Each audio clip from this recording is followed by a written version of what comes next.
అనంత దివ్య శక్తికై అమోఘ యోగ సిద్ధికై అనన్య సాధ్యరథ్యలన్ స్వయం ప్రభంగమించుచున్ విపత్తులను ఎదుర్కొనన్ సమర్థమౌ ప్రవృత్తితో వరాల నాగదేవియే వరమ్ము కోరి సాగెనే శుభస్య శీఘ్రమన్న సూక్తి వేగమందు వ్యక్తమై గభస్తి మండల ప్రభు తిరస్కరించు దీప్తితో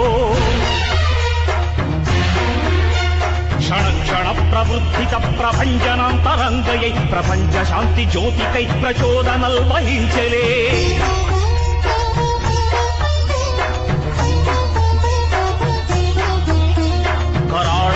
రాక్షస ప్రభావమే నశించగా సమస్త దుర్గ్రహ స్థితులు జయించి మార్చివేయగా అహర్నిశల్ భవాని మంత్రమున్నదిం జపించుచున్ మహా